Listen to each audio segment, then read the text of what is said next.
9ാം ക്ലാസ്സിലെ മക്കൾ സാറിന് ഒരുപാട് മെസ്സേജ് ആയിട്ട് ഇങ്ങനെ അയച്ചുകൊണ്ടിരിക്കുകയാണ്. പ്രാക്ടീസ് ചെയ്യാൻ ക്വസ്റ്റ്യൻസ് ഉണ്ടാവോ, എക്സാമിന് ഷുവർ ആയിട്ട് വരാൻ സാധ്യതയുള്ള പ്രഡിക്റ്റഡ് ക്വസ്റ്റ്യൻസ് ഉണ്ടാവോ എന്നൊക്കെ ചോദിച്ചിട്ട് അത്തരത്തിലുള്ള വീഡിയോ ആയിട്ടാണ് സാറ് വന്നിട്ടുള്ളത്. ഒട്ടും സമയം കളയുന്നില്ല, മക്കൾക്ക് ആവശ്യമായിട്ടുള്ള ആ വീഡിയോസിലേക്ക് കിടക്കാം. ഫസ്റ്റ് ക്വസ്റ്റ്യൻ, പേഴ്സ് ഓഫ് ഈക്വേഷനിലെ ഇമ്പോർട്ടൻ്റ് ആയിട്ടുള്ള ചോദ്യം. നമ്മൾ അടിപൊളിയായിട്ട് വൺ ഷോട്ട് ലൈവിലും അതുപോലെ മേഘമിസ് ഫുൾ ചാപ്റ്റർ മാരത്തോൺ ലൈവിലൊക്കെ മക്കൾക്ക് സെറ്റ് ആയിട്ട് പഠിപ്പിച്ചു തന്നിട്ടുള്ള ചോദ്യമാണ്. ഇത്തരത്തിലുള്ള ചോദ്യം പഠിച്ചു പോവാ, എക്സും വൈയും കണ്ടുപിടിക്കാൻ. ചിലപ്പോൾ ബാഗിന്റെ വിലയായിരിക്കും, ചിലപ്പോൾ 1 കിലോ ഓറഞ്ചിന്റെ ആവും, ചിലപ്പോൾ 1 കിലോ ആപ്പിളിന്റെ ആവും. എന്തായാലും ഒരു ചോദ്യം മക്കൾക്ക് ഇത്തരത്തിലുള്ളൊരു മോഡൽ ഉണ്ടാവും. പഠിച്ചിട്ട് പോണേ, സ്ക്രീൻഷോട്ട് എടുത്ത് വെച്ചോ. ഇതൊക്കെ മക്കൾക്ക് പ്രാക്ടീസ് ചെയ്യാൻ വേണ്ടി ഞാൻ ആൻസേഴ്സും സൊല്യൂഷൻസിലേക്കൊന്നും ഡീറ്റെയിൽ ആയിട്ടുള്ള കാര്യങ്ങളിലേക്ക് ഒന്നും കിടക്കുന്നില്ല, കാരണം ഇതൊക്കെ നമ്മൾ ലൈവിൽ ഡിസ്കസ് ചെയ്തുകൊണ്ട്.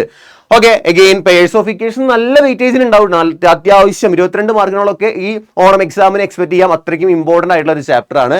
അഗെയിൻ ഏജ് പ്രോബ്ലം നമ്മൾ പണ്ട് സെപ്പറേറ്റ് ഇതിന്റെ വീഡിയോ ഒക്കെ ചെയ്തിരുന്നു അല്ലേ. സോ അതൊക്കെ ഇമ്പോർട്ടൻ്റ് ആണ്. ഏജ് പ്രോബ്ലം ഇമ്പോർട്ടൻ്റ് ആണ്. അതുപോലെ ഫ്രാക്ഷൻ ടൈപ്പ് ചോദ്യങ്ങളും പഠിച്ചു പോകണം. 1/2 അല്ലെങ്കിൽ x/y ഫോമിൽ എഴുതിയിട്ട് എക്സിന്റെയും വൈന്റെയും വാല്യൂ കണ്ടുപിടിക്കാനുള്ള ചോദ്യവും ഉണ്ടാവും. ദെൻ ന്യൂ നമ്പേഴ്സിലേക്ക് കിടക്കുമ്പോൾ ന്യൂ നമ്പേഴ്സിൽ ഇങ്ങനത്തെ ഒരു ചോദ്യം ഇല്ലെങ്കിൽ പിന്നെ ന്യൂ നമ്പേഴ്സ് ഉണ്ടോ ഇല്ല. പൈതഗോറസ് തിയറം തീർച്ചയായിട്ടും നിങ്ങൾക്ക് അപ്ലൈ ചെയ്യേണ്ടതായിട്ട് വരും. ഇവിടെ വേഗം നോക്കുകയാണെങ്കിൽ ABC എന്ന് പേര് കൊടുത്തു കഴിഞ്ഞാൽ AB² + AC² = BC² എന്ന് എഴുതാലോ. അങ്ങനെയാണെങ്കിൽ റൂട്ട് 2² 4 + 1 √2² + 1² അങ്ങനെയല്ലേ ചെയ്യാറ്. അപ്പൊ എന്തായിരിക്കും വരിക? 5 √5. ഓപ്ഷനിലുണ്ടോ? അതാ ഓപ്ഷൻ സി ആയിരിക്കും ഇതിന്റെ AC നീളം വരിക. What is the length of the, question നന്നായിട്ട് വായിക്കണ്ട, length of the hypotenuse of the right triangle എന്നാണ്. അതായത് കർണത്തിന്റെ നീളം കൃത്യമായിട്ട് കണ്ടുപിടിച്ചു. ഇനി എന്താ നേരത്തെ അപ്ലൈ ചെയ്ത പൈതഗോറസ് തിയറം അപ്ലൈ ചെയ്തുകൊണ്ടുള്ള ഒരു ചോദ്യം തന്നെയാണ്. ഇവിടെ AC കണ്ടുപിടിക്കാൻ പറഞ്ഞാൽ ഇവിടെ 1 യൂണിറ്റ്, ഇവിടെ 1 യൂണിറ്റ്. സോ √1 + 1 എന്ന് പറഞ്ഞാൽ √2 എന്ന് കിട്ടും. ഒന്ന് കൂട്ടി റൂട്ടിലാക്കാം എന്നൊക്കെ പറഞ്ഞത് ഓർമ്മയുണ്ടോന്ന് അറിയില്ല.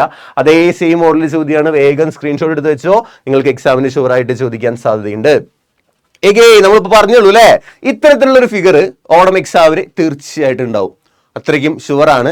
അതായത് 1 യൂണിറ്റ് പാദവശം, 1 യൂണിറ്റ് ലംബവശം, എന്നിട്ട് തുടർന്ന് അങ്ങോട്ടുള്ള എല്ലാ റൈറ്റ് ട്രയാങ്കിളിന്റെയും ബേസ് 1 ആണ്.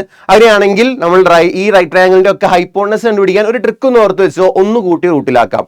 എന്താ ഒന്ന് കൂട്ടി റൂട്ടിലാക്കാം എന്ന് പറയണേ? ഒന്നുമില്ല. ആദ്യത്തെ റൈറ്റ് ട്രയാങ്കിളുടെ ഹൈപ്പോട്ടനസ് ആണ് കണ്ടുപിടിക്കണമെങ്കിൽ ഒന്നിന്റെ കൂടെ 1 കൂട്ടുക, റൂട്ടിലാക്കുക. ദാറ്റ് ഈസ് √2 ആയിരിക്കും ഫസ്റ്റ് റൈറ്റ് ട്രയാങ്കിളുടെ ഹൈപ്പോട്ടനസ് വരിക. രണ്ടാമത്തെ ആണെങ്കിൽ 2ന്റെ കൂടെ 1 കൂട്ടുക, റൂട്ടിലാക്കുക. √3 ആയിരിക്കും ഇവിടെ വരിക. ഇവിടെ √4 അങ്ങനെ വരും കേട്ടോ. എന്നിട്ട് ക്വസ്റ്റ്യൻ നന്നായിട്ട് വായിച്ചിട്ട് എന്താണോ ചോദിച്ചിട്ടുള്ളത് അപ്ലൈ ചെയ്യുക. ട്രിക്ക് ഇത്രയേ ഉള്ളൂ. ഹൈപ്പോട്ടനസ് കണ്ടുപിടിക്കാൻ 1 കൂട്ടി റൂട്ടിലാക്കാം. സെറ്റ് ആണെങ്കിൽ ലൈക്ക് ചെയ്തോ. ഇപ്പൊ തന്നെ മക്കളുടെ എല്ലാ ഫ്രണ്ട്സിലേക്കും ഈ പ്രഡിക്റ്റഡ് ക്വസ്റ്റ്യൻസ് വെയിറ്റ് ചെയ്തിരിക്കുന്ന മക്കളുടെ ഫ്രണ്ട്സിലേക്കൊക്കെ വീഡിയോ ഷെയർ ചെയ്യുക എന്ന് പറഞ്ഞുകൊണ്ട് ഇതാ നെക്സ്റ്റ് ക്വസ്റ്റ്യൻ. ചുറ്റളവ് 14 സെന്റിമീറ്റർ ആയ സമഭുജ ത്രികോണം. സെപ്പറേറ്റ് ആയിട്ട് ഷോർട്സിലൂടെ ഒക്കെ മക്കൾക്ക് അടിപൊളിയായിട്ട് പഠിപ്പിച്ചു തന്നിട്ടുണ്ട്. സെറ്റ് അല്ലേ? Next in the triangle ABC, BC is parallel lines. അതിനേക്കാളും അത്യാവശ്യം വെയിറ്റേജിന് ചോദിക്കുന്ന ഒരു ചാപ്റ്ററിലെ ചോദ്യമാണ്. നന്നായിട്ട് പഠിച്ചു പോവുക, നമ്മൾ ചെയ്തിട്ടുണ്ട്. Then again in the figure ABC is a right triangle. ED is the perpendicular drawn from the midpoint of BC to AB. Prove that question ആണ് പാരലൽ ലൈനിൽ കേട്ടോ. പഠിച്ചു പോവുക, നമ്മൾ ചെയ്തിട്ടുണ്ട്. Then ഈ ഒരു ക്വസ്റ്റ്യനും ഇമ്പോർട്ടന്റ് ആണ്. കഴിഞ്ഞ വർഷത്തെ ഓണം എക്സാമിന് ചോദിച്ച model ചോദ്യമാണിത്. Again this one also important. പഠിച്ചു പോകണം. ഓക്കെ, ഇനി എന്താ? algebraic form of 2-digit numbers ending in 3 is 10x + 3. Write the algebraic form of the 2-digit numbers ending in 6. Multiplication ഐഡന്റിറ്റീസിലെ ചോദ്യമാണ്, നമ്മൾ ചെയ്തിട്ടുണ്ട്. നെക്സ്റ്റ് നോക്കുക. For any 2 positive numbers x + 2 × y + 2. xy+ ഉള്ളിലേക്ക് എടുത്ത് മൾട്ടിപ്ലൈ ചെയ്യണം അല്ലേ. xy + 2x + 2y + 4 എന്ന് വരും. അപ്പൊ ഇവിടെ വിട്ടുപോയതെന്ന് പറഞ്ഞാൽ 2 × x + y ആണ്. ഇങ്ങനെ ഒരു ചോദ്യം ഉണ്ടാവും. പിന്നെ എന്ന് പറഞ്ഞു കഴിഞ്ഞാൽ ചിലപ്പോൾ ഇങ്ങനെ ചോദ്യം ചോദിക്കാം. അതായത് xy = ഒരു നമ്പർ തരും, x + y ഒരു നമ്പർ തരും. അങ്ങനെയാണെങ്കിൽ x + 1 × y + 1 എന്താന്ന് പറഞ്ഞിട്ട് ചോദിക്കാറുണ്ട്. അതും അത്തരം മോഡൽ ചോദ്യങ്ങളും പഠിച്ചു പോകണം കേട്ടോ. Then മൾട്ടിപ്ലിക്കേഷൻ ഐഡന്റിറ്റീസിലെ ഒരു 4 മാർക്ക് ക്വസ്റ്റ്യൻ ആണ്, ഇമ്പോർട്ടന്റ് ആണ്. സ്ക്രീൻഷോട്ട് എടുത്ത് വെച്ച് പഠിക്കുക. ദെൻ ഇനി എന്താ? കലണ്ടർ മാത്സുമായി ബന്ധപ്പെട്ടൊരു ചോദ്യവും മക്കൾക്ക് ഉണ്ടാവാറുണ്ട്. ഇതും നമ്മൾ പ്രീവിയസ് ഇയർ ഒരു ക്വസ്റ്റ്യൻ ആണ്, നമ്മൾ ലൈവിൽ ഡിസ്കസ് ചെയ്തതാണ്. ഇനിയും തലേ ദിവസത്തെ ഇന്നത്തെ ലൈവിലൊക്കെ നമ്മൾ ഡിസ്കസ് ചെയ്യും. മോർണിംഗ് ബൂസ്റ്ററിലൊക്കെ സെറ്റ് ആക്കിയിട്ട് എല്ലാം പഠിപ്പിച്ച് തന്നിട്ട് വൃത്തിക്ക് പഠിപ്പിച്ചതിന് ശേഷം മാത്രമാണ് 9ാം ക്ലാസ്സിലെ മക്കളെ എക്സാം ഹോളിലേക്ക് പറഞ്ഞു വിടുള്ളൂ. ആ ഒരു ഗ്യാരണ്ടി നമ്മൾ തന്നിട്ടുണ്ട്. നെക്സ്റ്റ് നോക്കാം. അഗെയിൻ മൾട്ടിപ്ലിക്കേഷൻ ഐഡന്റിറ്റീസിലെ 5 മാർക്ക് ക്വസ്റ്റ്യൻ ആണ് കേട്ടോ. 5 മാർക്ക് ക്വസ്റ്റ്യൻ ആണ്. നീളവും വീതിയും കണ്ടുപിടിക്കാനുള്ള ചോദ്യം നമ്മൾ ലൈവിൽ ചെയ്യും, പേടിക്കണ്ട. ഫോർ എനി പോസിറ്റീവ്, അതാണ് ഞാൻ നേരത്തെ പറഞ്ഞത്. x + 1 × y + 1 kind of question. Multiplication identities കഴിഞ്ഞതിന് ശേഷം ഇറാഷണൽ മൾട്ടിപ്ലിക്കേഷനിലെ ചോദ്യമാണ്. ചില സ്കൂളുകളിൽ ആ ചാപ്റ്റർ എടുത്തിട്ടില്ലെങ്കിൽ മക്കള് ചാപ്റ്റർ എടുത്തിട്ടില്ലെങ്കിൽ മാത്രം പഠിക്കണം എന്നില്ല. പക്ഷേ കുറേ സ്കൂളുകളിൽ ആ ചാപ്റ്റർ എടുത്തിട്ടുണ്ട്, പകുതിയോളം കഴിഞ്ഞിട്ടുണ്ട്.